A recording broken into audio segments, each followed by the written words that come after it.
नमस्कार।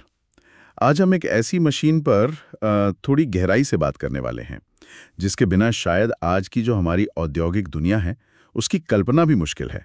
हम बात कर रहे हैं लेथ मशीन की। जी बिल्कुल।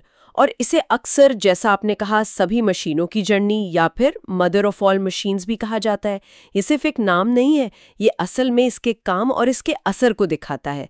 हमारे पास जो जानकारी है वो भी इसी तरफ इशारा करती है। हाँ, और आज हमारी कोशिश यही रहेगी कि जो भी जानकारी हमें मिली है, उसके आधार पर हम समझें कि लेथ मशीन आखिर है क्या चीज़, ये काम कैसे करती है, इसके अलग-अलग मतलब प्रकार क्या हैं और क्यों क्यों इसे इतनी अहमियत मिली हुई है निर्माण की दुनिया में। जरूर।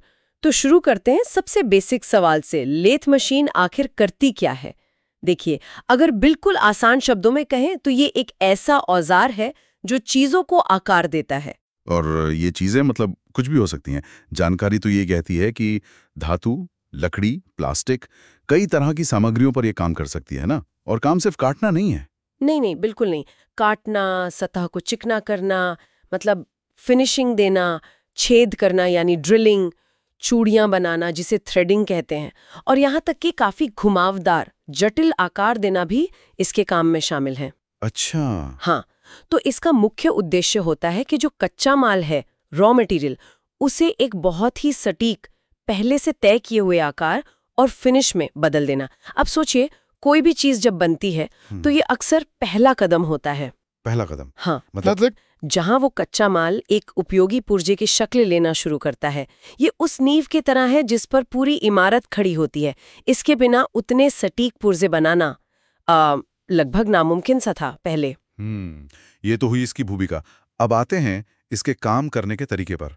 सुनने में तो लगता है कोई बहुत जटिल इंजीनियरिंग होगी, पर क्या इसका जो मूल सिद्धांत है वो आसान है? हाँ, देखिए, मूल सिद्धांत काफी सीधा सा है, जैसा कि जानकारी से भी पता चलता है।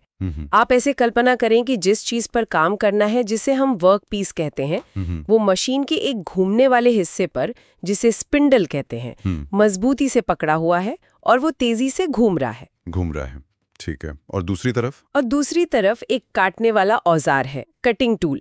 ये एक होल्डर में, जिसे टूल पोस्ट कहते हैं, स्थिर लगा होता है।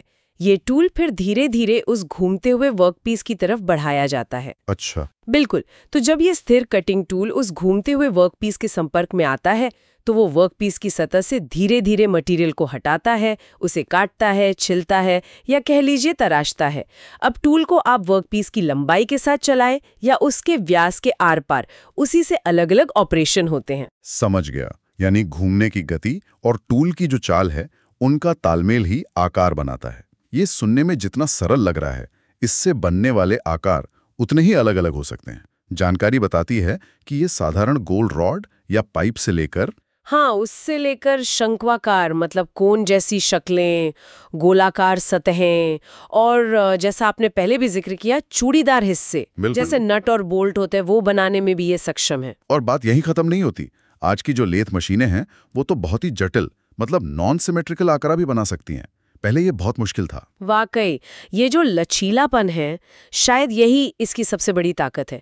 एक ही मशीन से इतनी तरह की शेप्स, ज्योमेट्री बना पाना, ये तो प्रोडक्शन को कितना आसान कर देता होगा। निश्चित रूप से। और सिर्फ आकार ही नहीं, सतह की फिनिशिंग भी, मतलब वो कितनी चिकनी है, ये भी बहुत जरूरी होता है। और लेथ मशीन इसे बहुत अच्छे से कंट्रोल कर सकती है। पुर्जों को आपस में ठीक से फिट होने के लिए और उनकी उम्र के लिए ये बेहद जरूरी है। अच्छा, अब जब हमने ये समझ लिया कि ये काम कैसे करती है, तो इसके प्रकारों पर भी बात करनी चाहिए। जानकारी में कुछ खास तरह की लेथ मशीनों का जिक्र है। हाँ, मुख्य रूप से इंजन लेथ, टरेट लेथ और सीएनसी लेथ, इनका उल्लेख है। हर टाइप की अपनी खासियत है, अपना इस्तेमाल है। इंजन लेथ को आप समझ लीजिए कि ये पारंपरिक मल्टीपर्पज लेथ है। छोटी वर्कशॉप से लेकर बड़ी फैक्ट्रियों तक में मिल जाती है। ये ज्यादातर हाथ से चलाई जाती है, और जो कुशल कारीगर होते हैं वो इससे कमाल का काम कर सकते हैं। और टरेट लेथ, उसका क्या खास है? टरेट लेथ की खासियत ये है कि उसमें एक घूमने वाला हिस्सा होता है, टरेट। उस पर कई सारे कटिंग टूल एक साथ लगे होते हैं। एक साथ? हाँ, इसका फायदा ये होता है कि अगर आपको एक के बाद एक कई अलग अलग ऑपरेशन करने हैं, तो बार बार टूल बदलने की जरूरत नहीं पड़ती। बस टरेट को घुमाया और अगला टूल वर्कपीस के सामने आ गया। इससे एक ही तरह के बहुत सारे पुर्जे तेजी से बन जाते हैं, मास प्रोडक्शन के लिए बढ़िया है। समझ गया। तो इंजन लेथ ज्यादा फ्लेक्सिबल हो गई एक तरह से, और टरेट लेथ तेज उत्पादन के लिए। लेकिन जो जानकारी हमारे पास है उसमें सबसे ज्यादा जोर सीएनसी लेथ पर है। सीएनसी ये शब्द तो आजकल हर जगह सुनने को मिलता है। और इसकी वजह भी है। सीएनसी का मतलब है कंप्यूटर न्यूमेरिकल कंट्रोल। ये लेथ मशीनें पुरानी मशीनों से इस मायने में बिल्कुल अलग हैं कि इन्हें हाथ से नहीं चलाते। इन्हें कंप्यूटर प्रोग्राम के जरिए कंट्रोल किया जाता है, और इसने, सच मानिए, निर्माण की दुनिया में क्रांति ला दी है। कंप्यूटर कंट्रोल, इसका मतलब है कि मशीन अपने आप काम करती है। फिर ऑपरेटर क्या करता है? हाँ, काफी रात तक। एक बार जब पुर्जे का डिजाइन कंप्यूटर में बन गया, उसका प्रोग्राम बन गया और मशीन में डाल दिया गया, तो सीएनसी लेथ उस प्रोग्राम के हिसाब से ही चलती है। कटिंग टूल की हर हरकत, उसकी स्पीड, उसकी दिशा, कितनी गहराई तक काटना है, सब कुछ ऑटोमेटिकली कंट्रोल होता है। ऑपरेटर का काम ज्यादातर मशीन की देखरेख करना, वर्कपीस लगाना, निकालना और जरूरत पड़ने पर प्रोग्राम में छोटे-मोटे बदलाव करना रह जाता है। इससे इंसानी दखल कम होता है और सटीकता बढ़ती है, जाहिर है। बहुत ज्यादा। ये सटीकता किस लेवल की होती है? जानकारी में माइक्रो लेवल प्रिसीजन का जिक्र था, ये सुनने में बड़ा प्रभावशाली लग रहा है। और ये है भी। माइक्रो लेवल प्रिसीजन का मतलब है माइक्रोन के लेवल तक की सटीकता। अब एक माइक्रोन कितना होता है? 1 मिलीमीटर का 1000वां हिस्सा। 1000वां हिस्सा? हाँ, तुलना के लिए सोचिए, हमारे सिर का जो बाल है उसकी मोटाई भी लगभग 50 से 100 माइक्रोन होती है। सीएनसी लेथ इससे भी कहीं ज्यादा बारीक सटीकता से काम कर सकती हैं। गजब है, गजब है दर्जा, 1000वां हिस्सा, ये तो अविश्वसनीय लगता है। इस लेवल की सटीकता की जरूरत कहाँ पड़ती होगी? कई जगह ऐसे बहुत से उद्योग हैं जहां पुर्जों का एकदम सटीक होना सिर्फ जरूरी नहीं, बल्कि जिंदगी और मौत का सवाल हो सकता है। जैसे एरोस्पेस इंडस्ट्री, हवाई जहाज के इंजन के पुर्जे, टर्बाइन ब्लेड, लैंडिंग गियर के हिस्से, इनमें जरा सी भी ऊंच नीच, आप समझ सकते हैं, गंभीर नतीजे हो सकते हैं। हाँ बिल्कुल। इसी तरह मेडिकल फील्ड में जो इम्प्लांट्स शरीर में लगते हैं, जैसे आर्टिफिशियल हिप जॉइंट या नी जॉइंट, या फिर जो सर्जिकल उपकरण होते हैं, उनके लिए भी ऐसी ही प्रिसिजन चाहिए। इलेक्ट्रॉनिक्स में भी छोटे छोटे कनेक्टर्स और कंपोनेंट्स के लिए ये जरूरी है। तो सीएनसी लेथ ने न सिर्फ काम को ऑटोमेट किया, बल्कि उन चीजों को बनाना मुमकिन कर दिया जो शायद पहले बनी नहीं सकती थी, या फिर उनमें बहुत ज्यादा लागत और समय लगता था। और क्योंकि मशीन प्रोग्राम से चलती है, तो हर बार जो पीस बनेगा वो लगभग एक जैसा होगा। क्वालिटी में एक रूपता रहती है। बिल्कुल, मानवीय भूल की गुंजाइश लगभग खत्म हो जाती है। कितने भी कॉम्प्लेक्स डिजाइन हो, उन्हें बार बार उसी सटीकता के साथ बनाया जा सकता है। यही कारण है कि आज के आधुनिक निर्माण में, खासकर जहां हाई परफॉर्मेंस और जटिल पुर्जों की जरूरत होती है, वहां सीएनसी लेथ का ही बोलबाला है। इसने न सिर्फ उत्पादन की रफ्तार और क्वालिटी बढ़ाई है, बल्कि डिजाइन की संभावनाओं को भी बहुत खोल दिया है। ये तो वाकई मैन्युफैक्चरिंग में एक बहुत बड़ा मील का पत्थर है। अच्छा, अब आते हैं उस सवाल पर जिसे हमने शुरू किया था। लेथ मशीन इतनी महत्वपूर्ण क्यों है? क्यों इसे सभी मशीनों की जननी कहते हैं? जानकारी कुछ उदाहरण देती हैं इसके? हाँ, और ये उदाहरण हमारी रोजमर्रा की जिंदगी से जुड़े हैं। जरा सोचिए, हम जो कार चलाते हैं उसके इंजन में कितने ही घूमने वाले पुर्जे होते हैं जो आपस में बिल्कुल सटीक फिट होते हैं। पिस्टन, क्रैंकशाफ्ट, कैमशाफ्ट, वॉल्व, इन सब को बनाने के लिए जो सटीकता और फिनिश चाहिए, वो ज्यादातर लेथ मशीन से ही आती है। हवाई जहाज के पुर्जों का जिक्र तो हमने कर ही लिया, इसके अलावा और क्या चीजें हैं? बिजली बनाने वाले जो बड़े बड़े जनरेटर्स होते हैं, उनके शाफ्ट, पानी के पंप के हिस्से, भारी मशीनरी के गियर और बेयरिंग, यहाँ तक कि हमारे घरों में जो उपकरण इस्तेमाल होते हैं, उनकी मोटर के कई पुर्जे भी लेथ पर ही बनते हैं। मतलब मूल रूप से कोई भी मशीन जिसमें घूमने वाले सटीक गोल या कोनिकल हिस्से होते हैं, उसके बनने में लेथ का हाथ होने की पूरी पूरी संभावना है।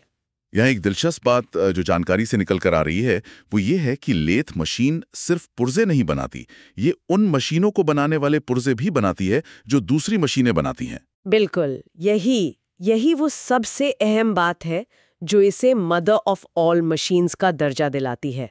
लेथ मशीन खुद दूसरी मशीनें बनाने में सक्षम है। जैसे एक और लेथ मशीन का ही कोई हिस्सा बनाना हो, मान लीजिए उसका स्पिंडल या उसका लीड स्क्रू, तो वो भी लेथ मशीन पर ही बनेगा।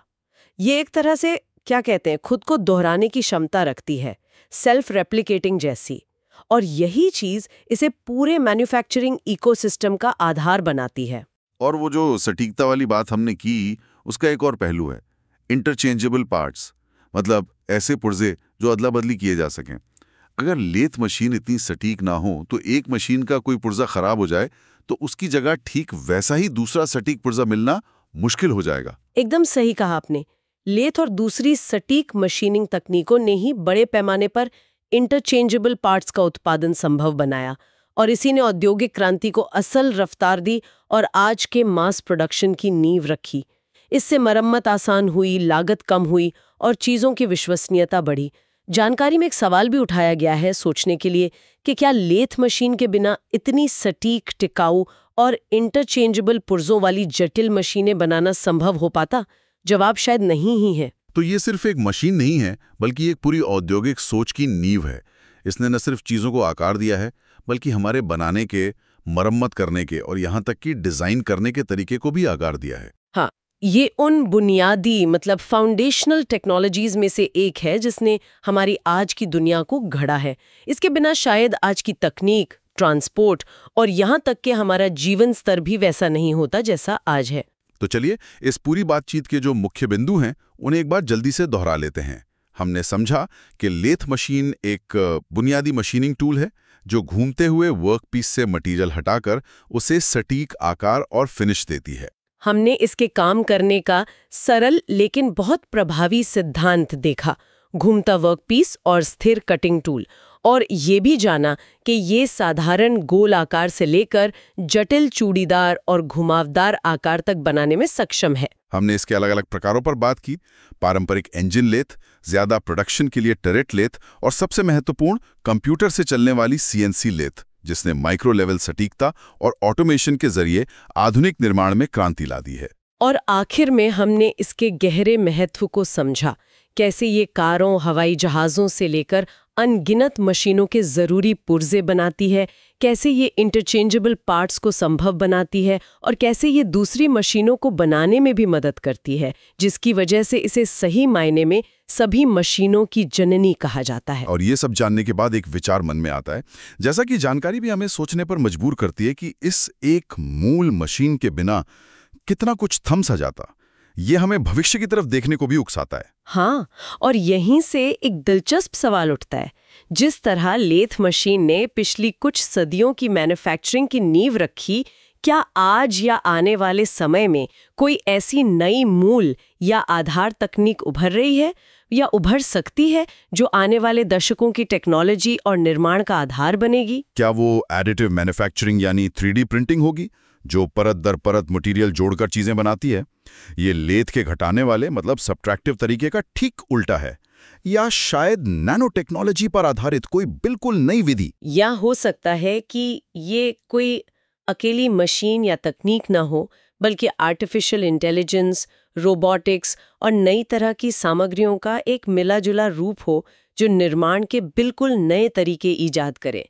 ये सोचना वाकई में रोमांचक है कि अगली मदर ऑफ ऑल मशीन्स क्या होगी और वो हमारी दुनिया को किस तरह बदलेगी। ये एक ऐसा सवाल है जिस पर आगे सोचा जा सकता है लगातार। बिल्कुल, तकनीक का पहिया तो घूमता ही रहता है और नई बुनियादें रखी जाती हैं। इसी विचार के साथ आज की ये बातचीत यहीं समाप्त करते हैं। उम्मीद है लेथ मशीन की दुनिया की ये यात्रा आप सबके लिए जानकारी भरी और दिलचस्प रही होगी।